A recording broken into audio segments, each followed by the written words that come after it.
the season finale of Dark Side of the Ring, Black Saturday, The Rise of Vince McMahon, that aired on Tuesday night. And it was a pretty informative hour, especially if you didn't know all of the details. There were some interesting people that were interviewed.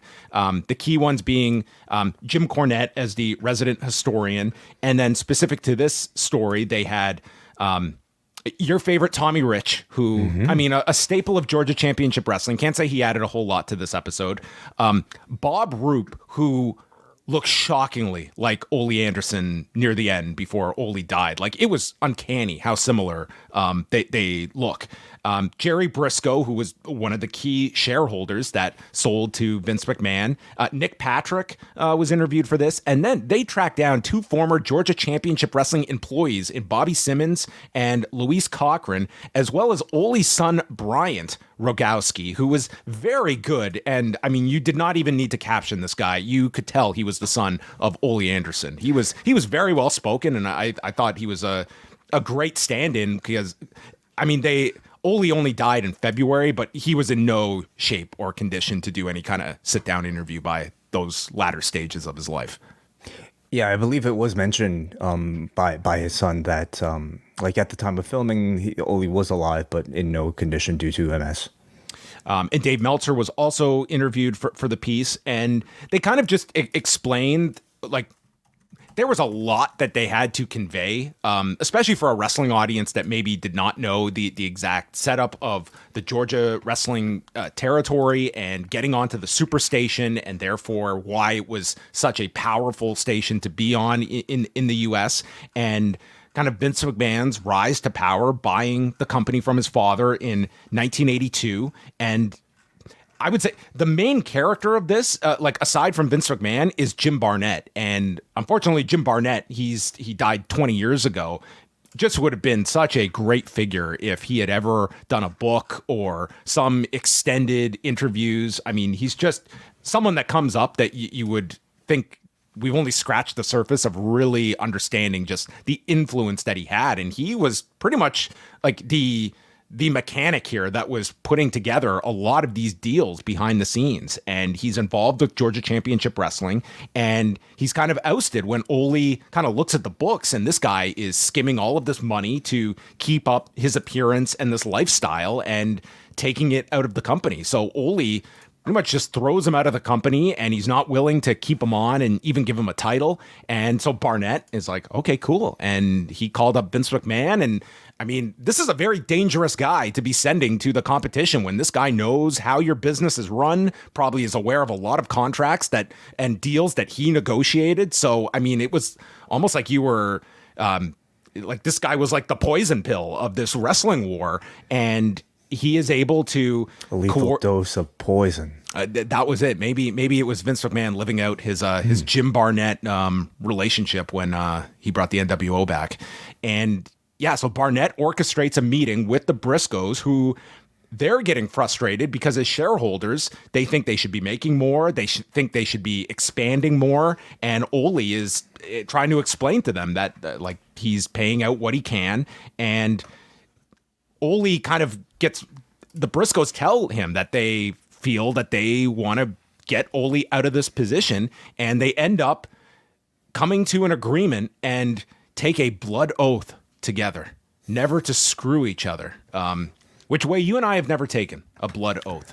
But if we do, I'm not going to take a chunk out of my forehead as this was depicted. This was one of the more wild reenactments that I'm sure there was a blood oath. I doubt it was as graphic as they made it here, but subtlety has no place in these recreations.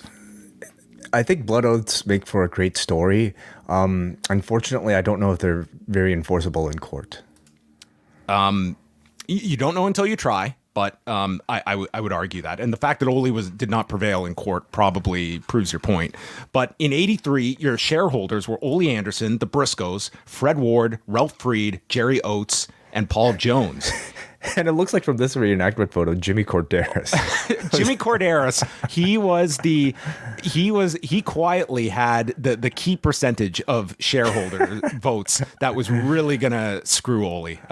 Good for Jimmy. The real underhanded shark. At Who this did he table. play? Any idea? I don't know who he was necessarily depicting. Maybe he was Jerry Oates. I have no idea who, I guess, anybody else would look like, but all right. Well, anyway, so Ole has written about this extensively in his book, and he believed there was no way he could ever get overthrown and blindsided, because in the shareholder agreement, it was that if any shareholders were to sell, they would have to offer them to the other shareholders first before they went outside. But then there was a part in the shareholders agreement that they could essentially waive this. And Ole claims he went to the people in the company and they assured him this was not any kind of loophole, that he would be protected by this. Turns out he was not. And he's completely blindsided by this as Vince McMahon gets the controlling... I used my blood. We had a blood oath. His blood did not hold up in court, as Vince got 67.5% of the company. And this was actually finalized earlier in the year, but Ole takes them to court, and that's why they don't get on the air until July 14th of that year. And this is where Ole explains he's blindsided. Well, his family is explaining that his mother had died right around this time, so he's dealing with all of this. And Ole meets with Vince, and Vince is at least cordial with Ole and introduces him to his wife, Linda. And this is a story that I assume happened because of it being Ole Anderson. This is one that you could easily believe that maybe this is a bit of a legend, but as the story goes, when he was introduced to Linda, Ole's response, which they gave to Jim Cornette to recite, "Fuck you and fuck Linda." And that was the belief of Vince McMahon was never going to do business with this guy. And over the years, kept that up. When they finally put out a Horseman DVD, they never interviewed Ole for it. When they put the Horseman in the Hall of Fame, they didn't invite Ole. He was mentioned. So he wasn't even invited. It wasn't Ole's choice. It was a Vince McMahon choice. My understanding is that he wasn't even reached out to. So, he was somebody that just never worked with Vince and probably wasn't going to anyway. And yeah, they get onto WTBS, and this is in July of 1984. So WWF is they're on a major network in New York. They're on TBS. They're on MTV at this point. This is just a few weeks before the first MTV special in July of 84. So this is a ton of muscle that they have, all in advance of that first WrestleMania in early 1985. And as the story goes, is that there were people that called the Superstation. Newspapers at the time listed numbers 83 people picked up their phone and called asking, where the hell is our Georgia Championship Wrestling? Where the fuck is Freddie? Where is Gordon Soley? So not Freddie Miller. I'm sure at the time 83 was a lot, but these days in the social media age, 83 is such a small number compared to the amount of tweets that something like this would have, I'm sure, garnered if social media was around. Could you imagine Ole on Twitter just monitoring the hashtag? Where's my GCW? Would it be sentence casing or all caps? I think I feel Ole would he would definitely have his style. I think he would definitely be an egg on Twitter. I don't know if he would ever figure out the profile photo. Right. So maybe he'd be a TikTok guy. But yeah, the David Bixenspan has done extensive research onto the ratings at this point in time and how well McMahon's television did in comparison. But one of the things Vince did not get was an exclusivity on WTBS, because Ted Turner was able to turn around and give Ole a Saturday morning slot right afterwards. So you literally had championship wrestling from Georgia taking place at the Techwood studio. And Vince McMahon, he was not doing a whole lot of original production out of the studio, which is what they wanted. And then they made a deal with Bill Watts, and he was going to come on the network as well. And then the sale is made in the following year for $1 million that Jim Crockett Jr. bought the slot, and Vince does make a profit off of this slot. And for that period of time, he was on WTBS. So it's a really fascinating story. I think Jim Cornette summarizes it really well. This was not like some seismic event that changed the course of history, but it was the canary in the coal mine. Like, this was a sign of where things were going, the power that Vince McMahon had, and that was going to be realized in the coming years. But if nothing else, everyone knew what the score was by the end of 1984 of what Vince McMahon's ultimate goals were from a national standpoint, and going into other territories and paying for TV if he needed to, and signing up the big stars of other territories. And he'd have some parts of the country he'd be successful in, and he had others that he was not as successful in as well. And this was sort of like a mixture of one where he pulled off a great coup to get this time slot, but ultimately it was only like a 9-month experiment that he did make money on at the end of it. It's I think a story that at least in its earliest stages gives you an indication of how ruthless of a businessman Vince McMahon was. And I think how much of a risk taker Vince McMahon was in many ways. And I think it gave you a sense of like why this guy was the one to be so successful out of everybody. I think most notable for me watching the episode was the last portion of it, where they actually gave you sort of like, where are they now? With Vince McMahon fully up to date with everything to do with his dismissal from the WWE.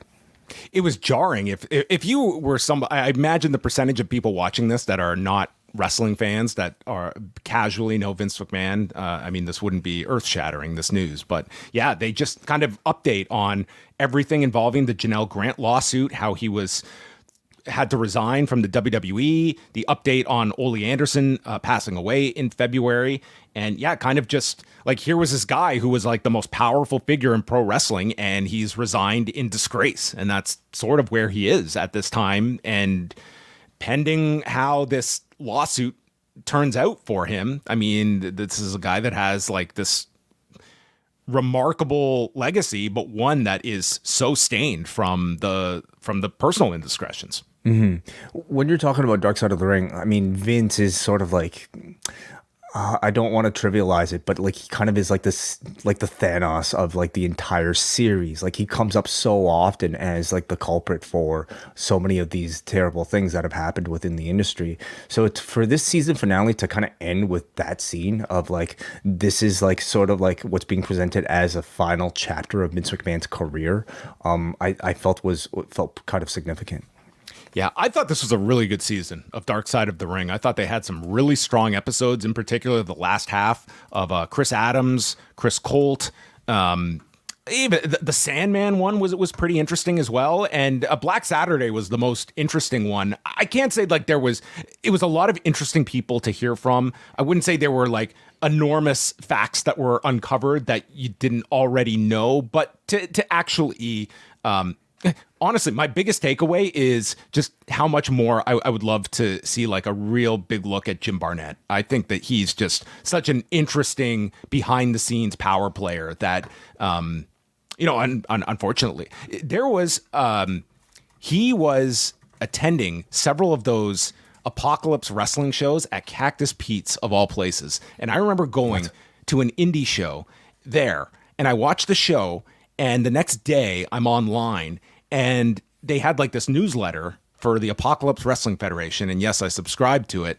And they put out a picture of, there's Jim Barnett sitting by the bar. And I was like, I was there in this bar, and Jim Barnett was like 20 feet away from me watching this show for the whole time. And I had no clue until the next day. Did you even know what he looked like at the time? I had definitely seen pictures of him before, but not... like would not have recognized him. Like it would have, we're talking like maybe 2000, 2001, very early. But nonetheless.